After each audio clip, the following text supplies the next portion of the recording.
ഈ ഒരു വേദിയിൽ ഏറ്റവും സ്നേഹത്തോടുകൂടി തന്നെ റിക്വസ്റ്റ് ചെയ്യുന്നു. രണ്ടാം നീ പെണ്ണ് പറഞ്ഞു അതിൽ ഒരെണ്ണം കട്ട് ചെയ്താൽ മതി കേട്ടോ. പെണ്ണല്ലേ നീ, ഒരെണ്ണം എനിക്ക് താല്പര്യം വേണ്ട. എനിക്ക് ആ ഒരു മഹാഭാരം ചുമക്കാൻ നമുക്ക് വയ്യ. സൂപ്പർ സ്റ്റാർ ആണ് എന്ന് പറയുന്നത് കേൾക്കുമ്പോൾ ഭയങ്കര ഒരു ഭാരമാണ്. നമ്മൾ വലിയ കുഴപ്പമില്ലാത്തൊരു ആർട്ടിസ്റ്റാണ്. ഇങ്ങനെ ഒരു സൈഡിൽ കൂടെ പോകുന്നതല്ല നല്ലത്. അതാന്നല്ലേ പെണ്ണെ വിളിച്ചെന്താ ഒരുമിച്ച രണ്ടുപേരും കൂടെ ഒരുമിച്ച്. Okay okay. ഞാനും മഞ്ജുവിന്റെ അവനൊക്കെ ഇതുപോലെ തന്നെ കുറേ നാളായിട്ട്, എനിക്കൊന്നൊരു 5-6 വർഷമായിട്ട് അത് നടക്കാതെ ഇങ്ങനെ അല്ലേ. ശങ്കർ, നമ്മുടെ ശങ്കർ രാമകൃഷ്ണൻ ഡയറക്ടർ ശങ്കറാണ് ആദ്യം ഒരു സിനിമ പ്ലാൻ ചെയ്ത് പറഞ്ഞത്. ഭയങ്കര ത്രില്ലും ഒക്കെ ആയിട്ട് ഭയങ്കര സന്തോഷമായിട്ടിരുന്നു. എൻ്റെ ഓർമ്മയിൽ ഇൻസ്പെക്ടർ ബൽറാം എന്നൊരു സിനിമ, ആ സിനിമയുടെ ഷൂട്ട് നടക്കുമ്പോൾ കണ്ണൂരൊരു വീട്ടിലായിരുന്നു കേട്ടോ. അതിന് ഞാൻ പുറത്തോട്ട് വന്നപ്പോൾ എന്നെ 3-4 പ്രാവശ്യം വരുമ്പോഴൊക്കെ ഇങ്ങനെ കൈ കാണിക്കുന്നുണ്ട് അയാൾ. കുറച്ച് ആൽബം ഒക്കെ ഉണ്ട്. അപ്പം അവിടുത്തെ ആ വീട്ടിൽ ആ അമ്മ എൻ്റെ അടുത്ത് പറഞ്ഞു, ഋഷി ഇതിൻ്റെ മകളുണ്ടല്ലോ നല്ല ആർട്ടിസ്റ്റാണ്, നല്ലോണം ഡാൻസ് ചെയ്യും കേട്ടോ, ഒന്ന് കണ്ടു നോക്കുമെന്ന് പറയുമ്പോൾ കണ്ണൊക്കെ നല്ലവണ്ണം വരച്ച് മഞ്ജു കൊച്ചിലെ. ഓ അത് ഞാനിപ്പോൾ ആദ്യമായിട്ടാണ് പറയുന്നത്. മഞ്ജുനെ ഞാൻ ഒരുപാട് സ്ഥലത്ത് കണ്ടിട്ടുണ്ടെങ്കിൽ ഇവിടുന്ന് ഇവിടം വരെ കണ്ണൊക്കെ നീട്ടി വരച്ച് ഇങ്ങനെ വെച്ച് എല്ലാം വെച്ച് കുറേ ഫോട്ടോസ്. ഇപ്പോൾ ഞാൻ എല്ലാം ഇങ്ങനെ നോക്കി. ഞാൻ പറഞ്ഞ സിനിമയിൽ ഇതിനും വായിച്ചിട്ടുണ്ട്. ഇല്ല, നല്ല ആഗ്രഹമൊക്കെ ഇടും. അദ്ദേഹത്തെ ആ ഷൂട്ടിങ്ങിൻ്റെ പ്രധാനപ്പെട്ട ഒരാളാണ് അവിടെ കൊണ്ടുവന്നത്.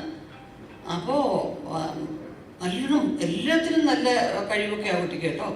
അപ്പോൾ ഉറുഷ്വൻ അവരോട് പറഞ്ഞു, ഞാൻ പറയാം എന്ന് പറഞ്ഞു. അത് കഴിഞ്ഞ് പിന്നെ കുറച്ച് കഴിഞ്ഞപ്പോൾ അദ്ദേഹത്തെ കാണാനില്ല. ഞാൻ അദ്ദേഹത്തെ കൂടെ പരിചയപ്പെടുത്താൻ കൊള്ളുന്നു IV ശശിയെ അടുത്തൊന്ന് പരിചയപ്പെടുത്താന്ന് പറഞ്ഞു പോയി.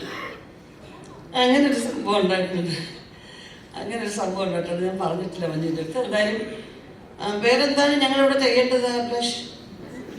എന്തെങ്കിലും എന്താ ഞാൻ ഇപ്പോൾ ചെയ്യേണ്ടത്?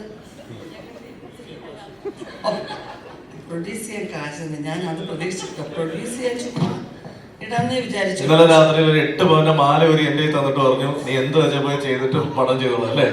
ആ ശരിയാട്ടോ. പക്ഷെ ചേച്ചി മാത്രമല്ല, ചേച്ചിയുടെ കൂടെ ചേച്ചിയുടെ ഹസ്ബൻഡ് ശിവൻ ചേട്ടൻ കരുതിക്കുന്ന മാല ഒരു എൻ്റെ തന്നു. ഞാൻ പറഞ്ഞു വേണ്ട, തൽക്കാലം കാശൊക്കെ ഉണ്ട്. അല്ല പക്ഷെ എന്താന്ന് പറയാ, ഈ 2 മാല കൊണ്ട് പ്രൊഡക്ഷൻ അവിടെ വെച്ച് നിർത്താനാണ് മുകേഷ് അവിടെ വെച്ചത്. ഈ മുകേഷ് എന്നെ പറ്റി കഥ പറഞ്ഞ കേട്ടല്ലോ നിങ്ങൾ. മുകേഷ് എന്നെ പറ്റിക്കുന്നതായിരുന്നു സ്ഥിരം ജോലി. ഞാൻ പല സ്ഥലങ്ങളും പറഞ്ഞു. അപ്പൊ ഒരുപാട് ആർട്ടിസ്റ്റുകളുള്ള പടമാണല്ലോ അന്ന്. ഇതെല്ലാവരും എല്ലാ പടത്തിലും കാണും. അപ്പൊ എല്ലാവർക്കും എല്ലാവരുടെയും കുടുംബകാര്യങ്ങളൊക്കെ അറിയാം. അപ്പോൾ ഉണ്ട് ഒരു പടത്തിന് കുറേ ആർട്ടിസ്റ്റ്. CBI ഡയറക്ടർ എന്നൊരു സിനിമ നിങ്ങൾക്കൊക്കെ അറിയാം. ആ സിനിമയുടെ കുറേ പേര്, ക്യാപ്റ്റൻ രാജേട്ടൻ, അവരെല്ലാവരും ഉണ്ട്. അപ്പോൾ മുകേഷ് ചേട്ടൻ ഇങ്ങനെ ഒറ്റയ്ക്കൊരു സ്ഥലത്ത് പോയിരിക്കുന്നു. ഇങ്ങനെയൊക്കെ ആക്കുന്നു. ഒരു പേനയും ഒരു പേപ്പറും എടുത്തു. അവരെന്താ മുകേഷ് ചേട്ടൻ അപ്പം എന്തെന്നാ എഴുതുന്നേ? ഋഷി എല്ലാവരും എന്നെ കളിയാക്കുന്നു. ഋഷി എനിക്ക് പാട്ടൊക്കെ എഴുതുന്നു. ഋഷി കണ്ടൂടെ, നമ്മുടെയൊക്കെ നാടക കുടുംബമല്ലേ. എനിക്ക് പാട്ടൊക്കെ എഴുതണമെന്ന് ഭയങ്കര ആഗ്രഹമുണ്ട്. പക്ഷെ അവരൊക്കെ പറയുന്നു, മുകേഷ് പാട്ട് എഴുതുന്നവരുടെ പാട്ട് എഴുതാനൊന്നും ആളില്ല, വലിയ വയലാറെന്നാണ് വിചാരം എന്നൊക്കെ പറയുന്നു. അപ്പോൾ ഉടനെ എനിക്ക് സെൻറ്റിമെൻറ്റ്സ് വരും. നമ്മൾ ആര് പറഞ്ഞു മുകേഷൊക്കെ അങ്ങനെ പറയും? പിന്നെ ഇവരാണോ തീരുമാനിക്കുന്നത്? മുകേഷൊക്കെ എഴുതിട്ട് എന്നെ വായിച്ച് കേൾപ്പിക്കും. ഞാനൊരു വലിയ സപ്പോർട്ട് ചെയ്യുന്ന വലിയൊരാളായിട്ട് നിൽക്കുക. അപ്പോഴീ ഒറിജിനൽ സ്വഭാവത്തെക്കുറിച്ച് ഞാൻ മറന്നു പോകുന്നു. പിന്നെയും ഞാൻ പറ്റിപ്പോകും. ശരി ഋഷി അങ്ങനെ ഇങ്ങനെ എഴുതി. എന്നിട്ട് ഋഷിന്റെ കളിയാക്കത്തില്ല. ഞാൻ പറയൂ ഇല്ല കേട്ടോ, കളിയാക്കത്തില്ല. തിരുനെല്ലിക്കാട് പൂത്തു തിന്നാൻ കിളി ഇറങ്ങി, കിളിയാട്ടും പെണ്ണെ കളിയാടാൻ വായോ. അങ്ങനെ പറഞ്ഞു. ഒരു സൂപ്പറായിരിക്കുന്നു മുകേഷ്. അയ്യോ നല്ല കറക്റ്റ് പ്രാസമൊക്കെ ഒപ്പിച്ച് ഭയങ്കര രസമായിരിക്കുന്നു അല്ലേ? പക്ഷെ ഞാൻ അവിടെ പോയിട്ട് കളി. എന്നിട്ട് അവരുടെ അടുത്തോണ്ട് പേപ്പർ അയച്ചു. ഭയങ്കരയൊക്കെ അവരുടെ എക്സ്പ്രഷൻ കണ്ടോ? പക്ഷെ ഞാൻ പറഞ്ഞില്ലേ എന്നെ കളിയാക്കുന്നു. ഞാൻ പറഞ്ഞ മുകേഷ് അവരെയൊന്നും പക വയ്ക്കണം മുകേഷ്. ഞാൻ ട്യൂൺ ചെയ്യട്ടെ ഉർവശി പറഞ്ഞാൽ ചേട്ടാ. അപ്പൊ ഇവർക്കൊക്കെ അറിയാൻ കേട്ടോ ഈ ഡ്രാമ, അവിടെയാണ് എൻ്റെ നാണക്കേട്. അപ്പൊ ഞാൻ ശരി ചേട്ടാ ഇങ്ങനെ പലരും അത് തിരുനെല്ലിക്കാട് പൂത്തു തിന്ന എന്തൊരു നല്ല ട്യൂൺ. ഞാൻ പറഞ്ഞു പോവാൻ എന്തൊരു നല്ല ട്യൂൺ ഇത്. ചേട്ടാ ഇത് സൂപ്പർ ആയിരിക്കുന്നു ചേട്ടാ, നന്നായിരിക്കുന്നു. ആണല്ലേ ഉർവശി? ഇത് ഉർവശി വെച്ചു ആരെയും കാണിക്കല്ലേ, എനിക്ക് ഈ പരിഹാസം കേൾക്കാൻ വയ്യ ഉർവശി. നമ്മുടെ ഒന്നും കുടുംബത്തിന്റെ വാല്യൂ ആർക്കും അറിയണം. അപ്പൊ ഞാൻ ഭദ്രമായിട്ട് ഞാൻ ഓരോരുത്തർക്കും നിങ്ങൾ കേട്ടോ മുകേഷിന്റെ പാട്ട്? ഇല്ല, അവർക്കൊക്കെ അറിയാം കേട്ടോ. ബഹദൂറങ്കിൾ മാത്രം അടുത്ത ഡയലോഗ് ഏതാണെന്ന് നോക്ക്, മുകേഷിന്റെ പാട്ട് നോക്കിക്കൊണ്ട് നടക്കാതെ. അപ്പൊ ഞാനിത് വെച്ചു. എന്നിട്ട് ഞാൻ നിന്നെ തിരുനെല്ലിക്കാട് പൂത്തു തിനായി സൂപ്പറായിരുന്നു. പിറ്റേന്ന് രാവിലെ ഞാൻ അവിടെ നിന്ന് എറണാകുളത്തോട്ട് പോവുക വേറൊരു പടത്തിന്റെ ഷൂട്ടിങ്ങിന്.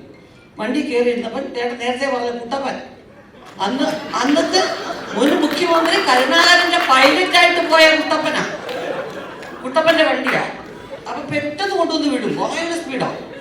ഇതിനോട് 5 മിനിറ്റ് ആകുമ്പോൾ ഞാൻ പറഞ്ഞു കുട്ടപ്പ പാട്ടിട്ടു. കുറെ പാട്ട് കളിക്കുന്ന വന്ന് അടുത്തത് ഒരു പാട്ട് കാസറ്റാ, യേശുദാസും ഇതും ചേർന്ന് ആലപിക്കുന്ന ഗാനം. നമ്മൾ നേരത്തെ കാസറ്റ് ഇറക്കുമല്ലോ. ദാസേട്ടനും വേറെ തിരുനെല്ലിക്കാട്. അയ്യോ, അതിനിടയ്ക്ക് ഈ പാട്ട് സിനിമയിൽ എടുത്തോ? എന്ത് ചോദിച്ചു? ഏത് പാട്ട് ചേച്ചി? ഞാൻ പറഞ്ഞു ഇന്നലെ മുകേഷ് എഴുതിയ പാട്ട് ഇന്ന് സിനിമയിൽ വന്നിരിക്കുന്നു. ചേച്ചി ഇത് ജോഷി സാറിന്റെ പടത്തിലെ പാട്ട് മുകേഷേനും പാർവതിയും കൂടെ അഭിനയിച്ചു. ഞാൻ അല്ലേ കൊണ്ടുവന്ന് വിട്ടിട്ട് കൊണ്ടുവന്നു. എനിക്കാണെങ്കിൽ അപ്പ കൈ കെട്ടിയിരുന്നിട്ട് ഇങ്ങനെ എടുത്തത് എറിയണം. എനിക്ക് മോനൊക്കെയായിട്ട് സഹിക്കാൻ വയ്യ. ഞാൻ ആ ലൊക്കേഷനിലെ എല്ലാവരോടും പറഞ്ഞില്ല ഈ പാട്ടിനെ കുറിച്ച്. 4 ദിവസം കഴിഞ്ഞ് പോകണം, മുകേഷനെ കാണണം. അവിടെ എല്ലാവരുടെ മുമ്പിൽ വെച്ച് എന്ത് പറഞ്ഞ് തോപ്പിക്കാം? ആർക്കും ഒന്നും പറഞ്ഞ് തോപ്പിക്കാനൊക്കത്തില്ല. ശരിക്കുള്ള ജീവിതത്തിൽ നമ്മളെക്കുറിച്ച് ഒരാൾ കളിയാക്കിയാലും നമ്മൾ ചിരിച്ചു പോകുന്ന ഒരൊറ്റ ആളിനെ ഞാൻ കണ്ടിട്ടുള്ളത് മുകേഷ്. സത്യത്തിൽ കാരണം ഹ്യൂമർ അവതരിപ്പിക്കുന്ന, സിനിമയിൽ അവതരിപ്പിക്കുന്ന ഒരുപാട് പേരെ ഞാൻ എല്ലാ ഭാഷയിലും കണ്ടിട്ടുണ്ട്. പക്ഷെ മുകേഷിന്റെ അത്ര സ്പോണ്ടേനിയസ് ആയിട്ട് നമ്മളെ കൂടെ ചിരിപ്പിക്കുകയും 1 സെക്കൻഡ് ചിന്തിപ്പിക്കുകയും ചെയ്യുന്ന തമാശ അപ്പം പറ്റിക്കാനൊക്കത്തില്ല. ഞാൻ തോറ്റു പോവുകയാണ്. ഈശ്വര ആരെങ്കിലും എന്തെങ്കിലും ഒരു വഴി കാണാൻ പറഞ്ഞു ചെന്നുടനെ ലൊക്കേഷൻ ഗുഡ് മോർണിംഗ് പാട്ടവിടെ മുകേഷിന്റെ ഓരോരുത്തർ പറഞ്ഞു. എനിക്ക് അറിഞ്ഞൂടാ, എനിക്ക് അപ്പോഴേ അറിയാം വേറെ സിനിമയിലെ പാട്ടാണ്, ഞാൻ ചുമ്മാ അഭിനയിച്ചതാണ്. അതുപോലെ ഏതെല്ലാം സന്ദർഭത്തിൽ അത് ഈ പടത്തിൽ മുകേഷായിട്ടുള്ളതപ്പോൾ ഞാൻ പറഞ്ഞു ആദ്യം തന്നെ മുകേഷായിട്ടുള്ള പടത്തിൽ അയ്യോ സൂപ്പറായിരിക്കും മുകേഷ്. കാരണം എന്താ പറയുക, ലൊക്കേഷനുകൾ ആനന്ദകരമാക്കാനാണ്. സത്യത്തിൽ കുറേ കഥ കേൾക്കാൻ നമ്മളെ തന്നെ പരിഹസിക്കും, നമ്മളെ തന്നെ പറ്റിക്കും, എന്നാലും കൂടെ നമ്മൾ കഥ കേട്ടു. അങ്ങനെ എന്തായാലും പ്രൊഡക്ഷൻ ഹൗസ് ഐശ്വര്യമായിട്ട് അഭിലാഷും അതെ ഞാനിപ്പം ഒരു പടം ചെയ്തു, അതിൻ്റെ റിലീസ് ഉടനെ ഉണ്ടാവും. പിന്നെ അത് ചെറിയ ചില സാങ്കേതിക കാരണങ്ങൾ കൊണ്ട് നമുക്കത് മുന്നോട്ട് കൊണ്ടുപോകാൻ പറ്റില്ല. അപ്പോൾ ഇത് സെക്കൻഡ് പ്രൊഡക്ഷൻ ആയിട്ടില്ല. ഞങ്ങൾ ആദ്യം പ്ലാൻ ചെയ്യുമ്പോൾ എൻ്റെ പ്രൊഡക്ഷൻ ഹൗസ് ഉണ്ടായിരുന്നില്ല അഭിലാഷ് പെട്ടെന്ന് എന്നോട് വിളിച്ച് ചോദിച്ചു. കഴിഞ്ഞ 2 ആഴ്ചയ്ക്ക് ചേച്ചി നമുക്കൊക്കെ പ്രൊഡക്ഷനും കൂടെ ഇൻവോൾവ് ചെയ്താലോ എന്ന് ചോദിച്ചു. കുഴപ്പമില്ല, കാരണം എന്ന് വെച്ച് കഴിഞ്ഞാൽ അതിന് വളരെ ആക്റ്റീവായിട്ട് പ്രവർത്തിക്കാൻ അറിയാവുന്ന ആളാണ് അഭിലാഷ്. അപ്പോൾ ഈ പുതിയ പ്രൊഡ്യൂസേഴ്സ് വരുമ്പോൾ പലരും എന്നോട് ചോദിക്കുന്ന ഒരു കാര്യമാണ് അടുത്ത സമയത്ത്, ചേച്ചി വന്നു കഴിയുമ്പോൾ പ്രൊഡ്യൂസേഴ്സ് കൗൺസിലിൽ നിന്ന് ഭയങ്കരമായിട്ട് പേടിപ്പിക്കുന്നു, ഇതിൻ്റെ ആവശ്യമുണ്ടോ, നിങ്ങൾക്ക് പടം എടുക്കേണ്ട ആവശ്യമുണ്ടോ, മറ്റെന്തെങ്കിലും ബിസിനസ് ചെയ്താൽ പോരെ, ഇങ്ങനെ ചോദിക്കുന്നത് എന്താ വെച്ചാൽ അങ്ങനെ പലരും ചോദിക്കാറുണ്ട്. അല്ലേ, ഞാൻ പറയും കുറച്ച് നമ്മൾ കരുതലായിട്ട് ഇരിക്കാൻ വേണ്ടിയായിരിക്കും. കാരണം എനിക്കറിയാൻ വയ്യ, കാരണം ധാരാളം നിർമ്മാതാക്കൾ ഇവിടെ വരണം, പ്ലാൻ ചെയ്ത് നല്ല സിനിമകൾ ഇവിടെ ഉണ്ടാവണം എന്ന് പറയുന്നതാണെന്നാണ് എൻ്റെ വിചാരം. പക്ഷെ ഇപ്പോഴേ ഞാൻ അറിയുന്ന അങ്ങനെ അല്ലെന്ന് എന്ന് പറഞ്ഞ പോലെ ഞാൻ പറഞ്ഞു ഞാൻ വരണോ ചേച്ചി വരണം, ധൈര്യമായിട്ട് ചെയ്യാൻ പറ്റും. കാരണം എനിക്ക് വിശ്വാസമുള്ളൊരു സ്ക്രിപ്റ്റിൽ ഞാൻ പ്രൊഡ്യൂസ് ചെയ്യുമ്പോഴല്ലേ അതല്ലേ ശരിയായില്ല. അല്ലാതെ ഒരു കഥ പ്ലാൻ ചെയ്ത് ഇനിയിപ്പം നമ്മളൊരു കഥ കേട്ട് പ്രൊഡക്ഷനിലോട്ട് കൊണ്ടുവരാമെന്ന് പറയുന്നതിനെക്കാട്ടിലും അതുപോലെ ആരതി ഓരോ സെക്കൻഡും എന്തെങ്കിലും ഒരു പുതിയ ചിന്ത വന്നാൽ അപ്പം തന്നെ വിളിക്കും, ചേച്ചി ഇതിനകത്ത് ഇങ്ങനെ കൂടെ വന്നാൽ നന്നായിരിക്കും. അതുപോലെ ഓരോ ആർട്ടിസ്റ്റേയും ഒരുപാട് ആർട്ടിസ്റ്റ് ഉള്ള ഒരു ഫിലിമായിട്ട്. അതുകൊണ്ടാണ് ആദ്യം നമ്മൾ തമിഴും മലയാളവും എന്നുള്ള ബൈലിംഗ്വൽ തന്നെ മനസ്സിൽ ചിന്തിച്ചത് 2ലും കൂടെ ഉൾപ്പെടുന്ന ആർട്ടിസ്റ്റുകളെ വെക്കാം എന്നുള്ളത്. പക്ഷേ ഇപ്പം മെയിൻ മലയാളത്തിലെ ആർട്ടിസ്റ്റുകൾ, നമ്മുടെ ആർട്ടിസ്റ്റുകൾ ഒക്കെ തന്നെ ആയിരിക്കണം എന്നുള്ളത്. കുറേ ഒരു ഗ്യാപ്പിന് ശേഷം ഞാൻ മുകേഷായിട്ടും വേറായിട്ട് ചെയ്യുന്നു. അല്ല 4-5 വർഷത്തിന് മുമ്പ് ചെയ്തു എങ്കിൽ പോലും ഞങ്ങൾ ഉദ്ദേശിക്കുന്ന തരത്തിലൊരു കോമ്പിനേഷൻ ആയില്ല ആ സിനിമ. പക്ഷെ ഇത് അങ്ങനെ ഒരു സിനിമ ആവുമെന്നാണ് വിശ്വാസം. പിന്നെ മോള് അവളുടെ ക്യാരക്ടേഴ്സ് ചൂസ് ചെയ്യാനും സെലക്ട് ചെയ്യാനും ഒക്കെ ഇന്നത്തെ ജനറേഷൻ കുട്ടികൾക്ക് നല്ല കഴിവാണ്. എങ്കിൽ പോലും അതിനകത്ത് അവൾ അത് ഇടപെടാറില്ല.